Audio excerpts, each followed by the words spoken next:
All right, let's carry on with talking about measure theory some more, continuing with the review. In this video, we're going to talk about the Lebesgue outer measure. And from this point on, I just want to say you are probably going to see a lot less proofs and more example computations. Because the proofs for some of these properties get quite long, and we're already going to be working with, I would just say, maybe some more complicated definitions. So I'm going to just give you some intuition, give you some examples, and we'll just keep things moving. So let's start with kind of a couple definitions. The first is the length of an interval. This one's quite obvious. So if I have any open interval AB, okay, for AB, now A and B can be negative or positive infinity as well, right? So this could be a open and bounded interval. This could be a array, an open array. For example, this could be the entire real line. The length of that interval is given by the difference between the two endpoints. Now, that's if the endpoints are finite.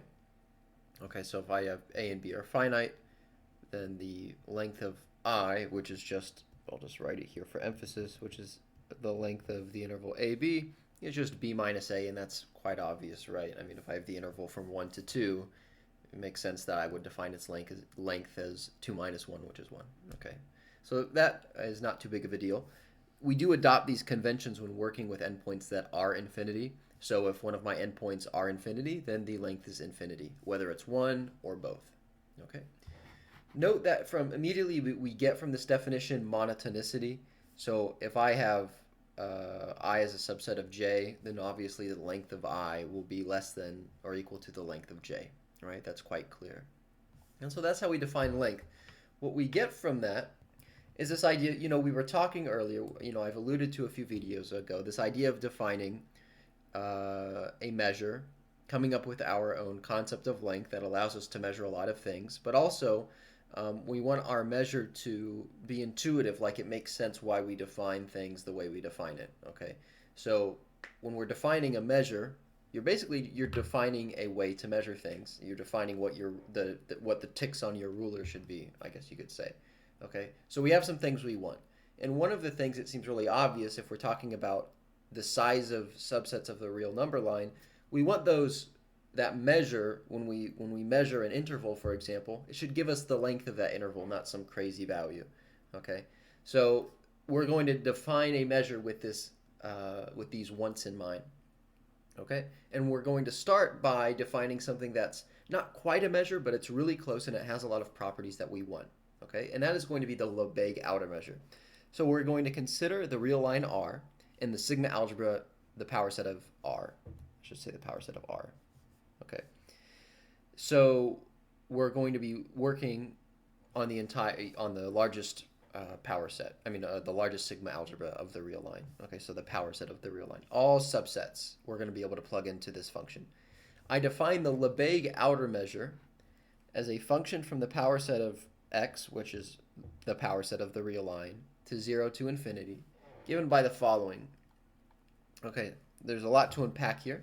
I'm just going to read it and then we'll go through it. That the Lebesgue outer measure of a subset of the real line A is equal to the infimum, which is like minimum, but it's when the minimum's not in the set, you could just say it's the greatest lower bound of the following.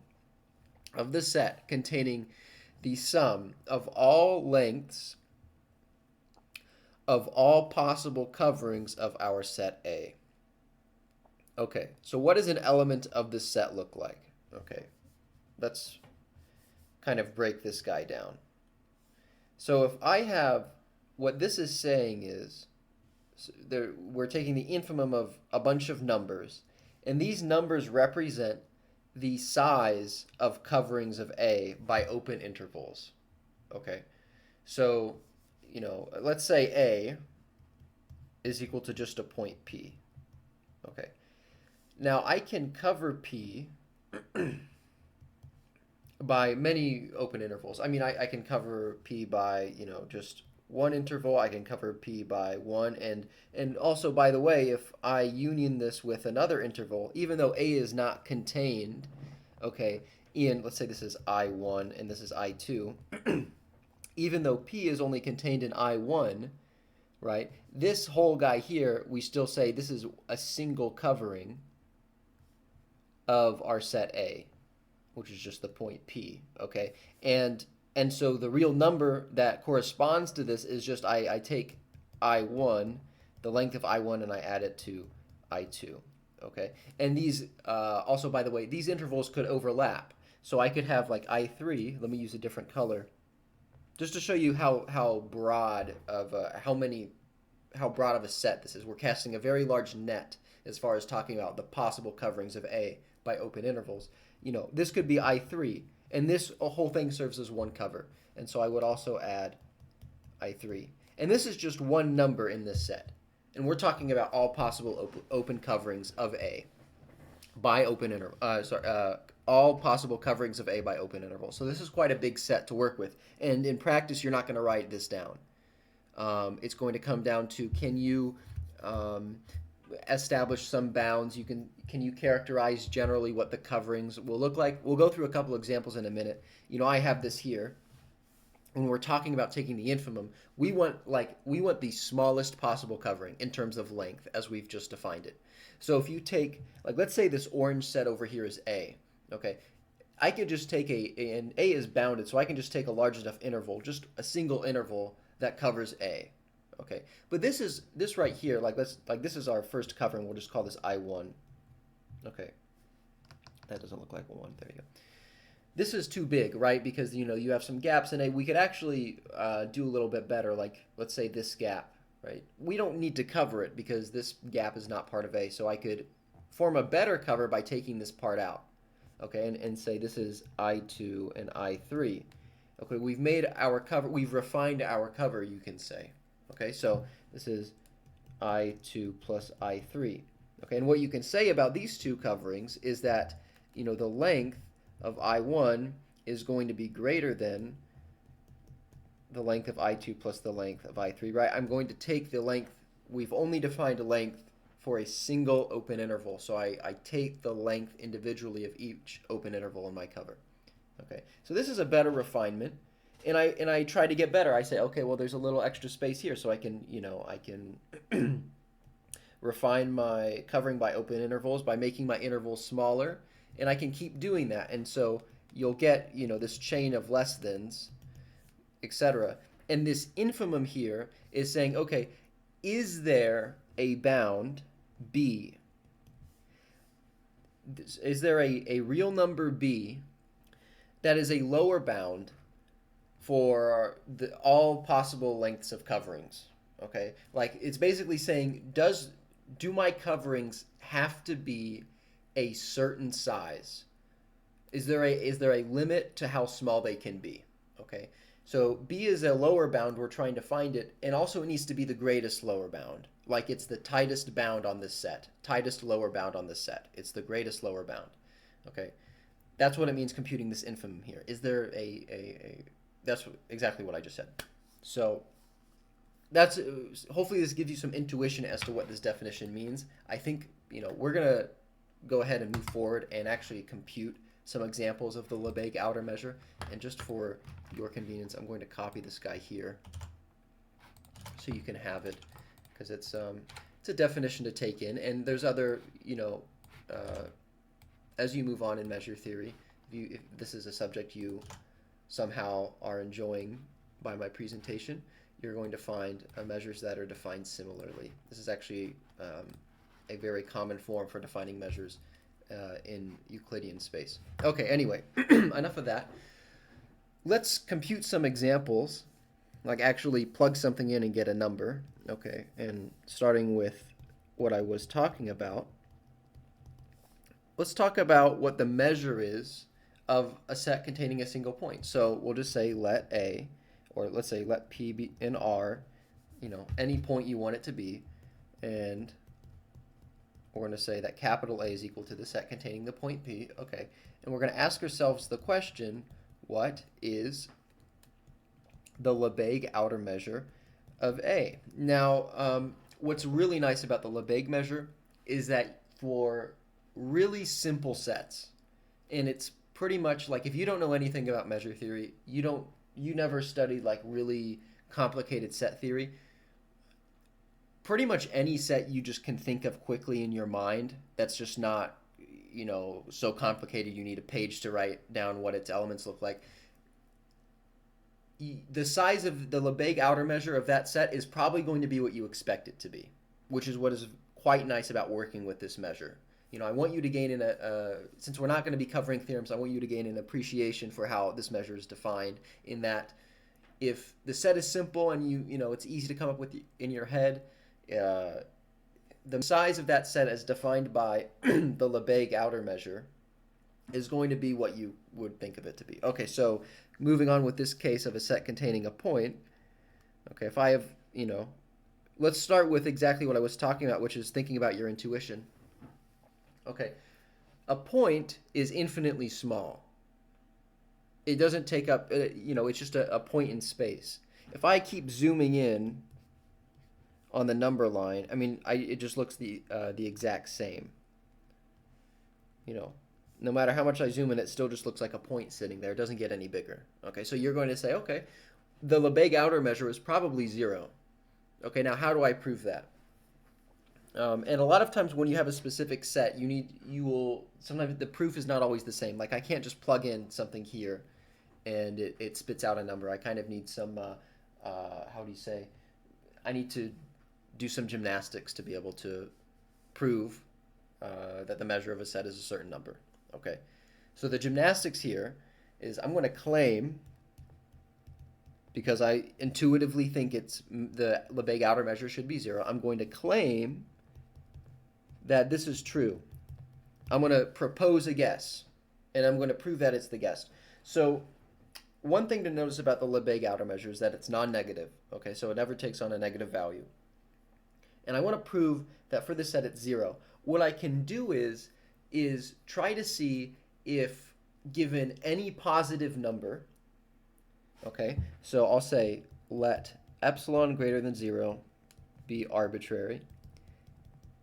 Can I find a cover of my point P that has a length smaller than epsilon? Meaning you give me any positive number and I'll find you a cover that has a total length smaller than that.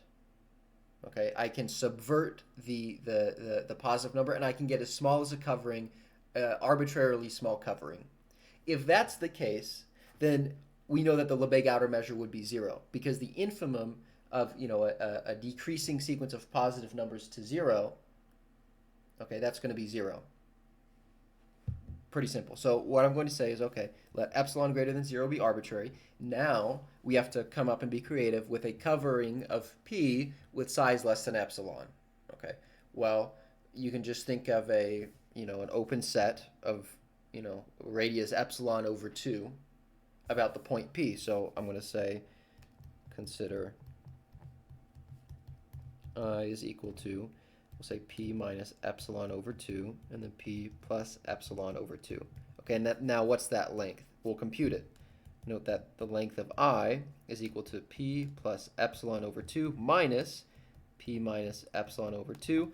The P's cancel out. We have double epsilon over 2, so this is just epsilon. Okay, so given any epsilon greater than 0, I have a covering, right? Because this is a covering. It's a covering with just one element, but nevertheless it's a covering, and it contains my point P. Okay, and it has length epsilon. And I can make epsilon as small as I want. Right? So what we find is that given any epsilon greater than 0, I can find a covering of my point P of size epsilon, or of size less than epsilon. Just take, you know, this guy a little bit smaller. Okay? And by virtue of that, because my coverings can be as arbitrarily small as I want it to be,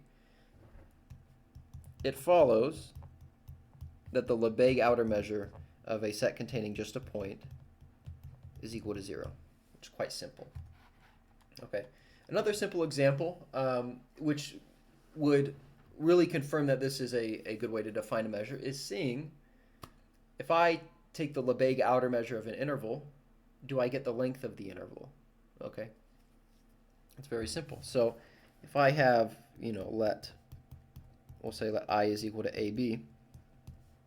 Okay, what is the Lebesgue outer measure of I? And again, going back to this definition, We're considering the smallest in terms of size possible covering of our set A by open intervals. And what better can you do, because I is an open interval, than cover I by itself? Right? I is a covering of itself. I covers itself. And what do we need to know? What do we need to do when computing the outer measure? We need to consider the length of our covers. And the length, if I consider I as a covering of itself, its length is exactly B minus A. And you can't get any better than that. Like, you can't cover I by a smaller interval, otherwise you're missing parts of I. So it's pretty clear that the Lebesgue outer measure of an interval is B minus A. Okay, so this is quite good. The Lebesgue outer measure is a very, very nice definition. The problem is that it's not a measure. But before talking about the cons, I want to talk about the pros. What are the nice properties of the Lebesgue outer measure? And I'm not going to prove them. You can prove them. It would make a great exercise of this. I'm going to list them here because these properties of the Lebesgue outer measure are also properties of what we will define in a later video being the Lebesgue measure. Okay, so I actually would write these down and make note of them. Okay, the first property is that the Lebesgue outer measure is what we call translation invariant. Meaning, if I move a set around, but I don't stretch it or whatever, I don't take away, it makes sense intuitively that I should get the same size, right? So how do I write that formally? If I have A as a subset of R, and I just pick a point, another point, X in R, I'm going to define the set, and I'll use a different color for this. X plus capital A is equal to all numbers looking like this, X plus A. And remember, X is a fixed point for A and A. Okay, so it's literally shifting my set A, to the right or to the left, X units. Okay, so the Lebesgue outer measure satisfies a nice property where the Lebesgue outer measure of a shifted set is equal to the Lebesgue outer measure of the unshifted set. So specifically, M star of A is equal to M star of X plus A. Okay, and you can prove this using the definition that I've provided of the Lebesgue outer measure. Okay. Another property is that M star is monotone. Now you might say, well, hold up, you just said all measures are monotone, and this thing's called the Lebesgue outer measure. It actually turns out, and we're going to cover sadly in a moment, it's not a measure by itself. We need to restrict the size of our segment algebra. But even though it's not a measure, it's still monotone, which makes it great. So that is, if A is a subset of B, and these are, of course, subsets of R, then the Lebesgue outer measure of A is less than or equal to the Lebesgue outer measure of B. So that's quite nice.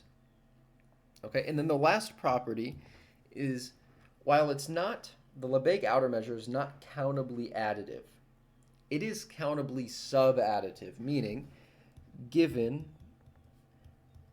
any disjoint collection, subsets of R, I'll write it like this, say indexed by the naturals, then the Lebesgue outer measure of the union of this countable collection is not equal to, but less than or equal to the sum from n equals 1 to infinity of the Lebesgue outer measure of the constituent parts of this union. Okay, so it's countably subadditive. And here I'm going to make note that it is not, M star is not countably additive. Now the good news is, so there's some good news and bad news with this. Most of the time over the things you want to measure, like, I'm talking about the simple sets that you have in your head, open sets, closed sets, compact sets, or whatever. M star will be countably additive. Okay. But there are some specific kind of weird examples of sets that we actually at best only get this inequality. We don't get equality here. And so therefore, the Lebesgue outer measure M star is not a measure. And then in the next video, and so this ends the topic for the video today. In the next video, we're actually going to show, we're not going to show, excuse me, what we're going to do is just kick out the sets, essentially. The last step we need to defining the Lebesgue measure is just kicking out the sets where countable additivity doesn't work. Okay, so we're literally just saying if we don't get equality here, then we kick those sets out of our collection, and we claim what we're left with, those sets where countable additivity holds over disjoint, pairwise disjoint sets. We claim that collection is a sigma algebra, and that sigma algebra will be called our Lebesgue measurable sets. So all of that to come in the next video. Until then, thank you so much for watching, and I'll see you later.